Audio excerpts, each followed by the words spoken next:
So ಎಲ್ಲರಿಗೂ ನಮಸ್ಕಾರ, ನಾನು ನಿಮ್ಮ ದಿವಿತ್. ಇವತ್ತು ನಾನು ಫಸ್ಟ್ ವ್ಲಾಗ್ ಮಾಡ್ತಾ ಇದ್ದೀನಿ. ಯಾಕಂದರೆ ಇವತ್ತು ನಾನೊಂದು ಸ್ಪೆಷಲ್ ಡಿಶ್ ದಹಿ ಟೋಸ್ಟ್ ಅಂತ ಒಂದು ಡಿಶ್ನ ನಾನು ಮಾಡ್ತಾ ಇದ್ದೀನಿ. ಆ್ಯಂಡ್ ಇದು ನನ್ನ ಫಸ್ಟ್ ವ್ಲಾಗ್ ಆಗಿರೋದ್ರಿಂದ ಎಲ್ಲರೂ ನಂಗೆ ಸಪೋರ್ಟ್ ಮಾಡಬೇಕು.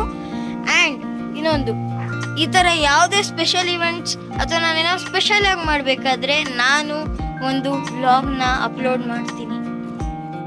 ಸೊ ಗೈಸ್, ನಾನು ಇಂಟ್ರೋ ಮಾಡೋಕ್ಕಂತ ಟೆರೆಸಿಗೆ ಬಂದೆ.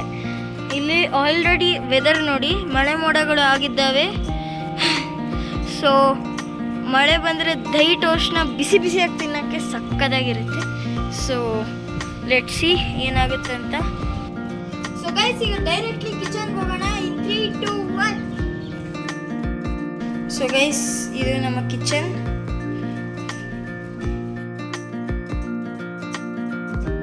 ಸೊ ಗೈಸ್, ಇಲ್ಲಿ ನಾನು ಅರ್ಧ ಲೀಟರ್ ಕರ್ಡ್ ಹಾಕೊತೀನಿ, ಮತ್ತೆ ರುಚಿಗೆ ತಕ್ಕಷ್ಟು ಉಪ್ಪು, ಆಮೇಲೆ ಇದನ್ನ ಚೆನ್ನಾಗಿ ಬ್ಲೆಂಡ್ ಮಾಡ್ಕೋಬೇಕು. ಬ್ಲೆಂಡ್ ಆದ್ಮೇಲೆ ಅದಕ್ಕೆ 1/4 ಟೀ ಸ್ಪೂನ್ ಟರ್ಮರಿಕ್ ಪೌಡರ್ ಹಾಕೋಬೇಕು. ಆಮೇಲೆ 1 ಟೀ ಸ್ಪೂನ್ ಕಾಶ್ಮೀರಿ ಲಾಲ್ ಮಿರ್ಚ್ ಪೌಡರ್ನ ಹಾಕೋಬೇಕು.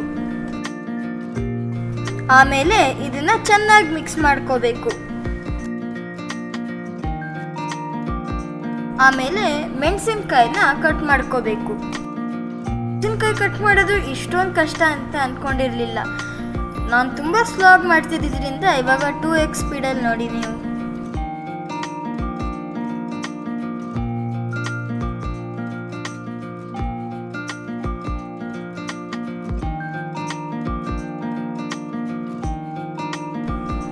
ಆಮೇಲೆ ವಾಶ್ ಮಾಡಿರೋ ಕೊತ್ತಂಬರಿ ಸೊಪ್ಪನ್ನ ಸ್ವಲ್ಪ ಕಟ್ ಮಾಡಬೇಕು. ಸ್ವಲ್ಪ ಲೈಟ್ ಇಶ್ಯೂಸ್ ಇರೋದ್ರಿಂದ ಬ್ಲರಿ ಕಾಣಿಸ್ತಾ ಇದೆ. ನಾನು ಬ್ಲ್ಯಾಕ್ ಪೇಪರ್ ಆ್ಯಡ್ ಮಾಡೋದನ್ನು ಮರ್ತೋಗಿದ್ದೆ. ಸೊ ಆ ಕರ್ಡ್ಗೆ ನೀವು ಬ್ಲ್ಯಾಕ್ ಪೇಪರ್ನ ಆ್ಯಡ್ ಮಾಡ್ಕೋಬೇಕು. ಆಮೇಲೆ ಸ್ವಲ್ಪ ಸಾಸಿವೆ,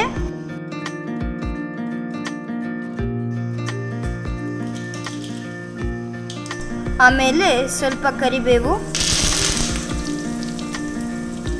ಆಮೇಲೆ ಕಟ್ ಮಾಡ್ಕೊಂಡಿರೋ ಮೆಣಸು,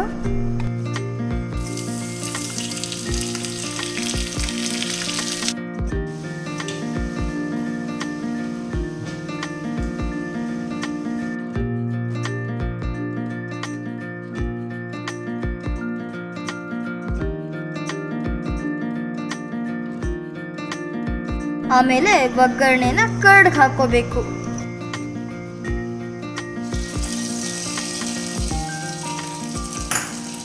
ಚೆನ್ನಾಗಿ ಮಿಕ್ಸ್ ಮಾಡ್ಕೋಬೇಕು. ಬ್ರೆಡ್ ತಗೋಬೇಕು. ಸ್ಟವ್ ಮೇಲೆ ಪ್ಯಾನ್ ಇಟ್ಕೊತೀನಿ.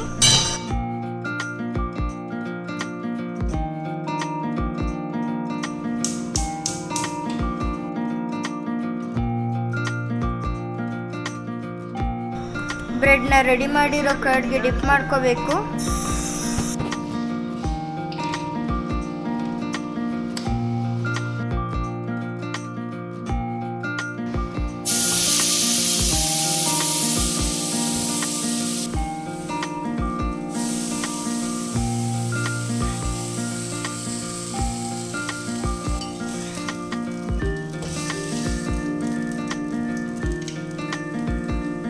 ಅದೇ ಥರ ಇನ್ನು 3 ಮಾಡ್ಕೊಂಡ್ಬಿಡ್ತೀನಿ ನಾನು.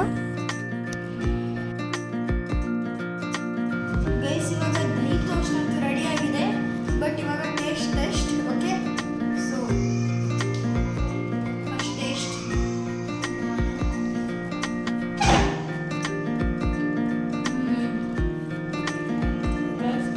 ಉಪ್ಪು ಖಾರ ಎಲ್ಲ ಪರ್ಫೆಕ್ಟ್ ಆಗಿದೆ.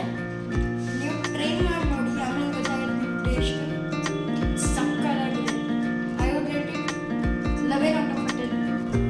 ಗೈಸ್, ನಿಮಗೆ ಈ ಬ್ಲಾಗ್ ತುಂಬ ಇಷ್ಟ ಆಗಿದೆ. ನಮ್ಮ ಚಾನಲ್ನ ಲೈಕ್ ಮಾಡಿ, ಶೇರ್ ಮಾಡಿ, ಸಬ್ಸ್ಕ್ರೈಬ್ ಮಾಡಿ.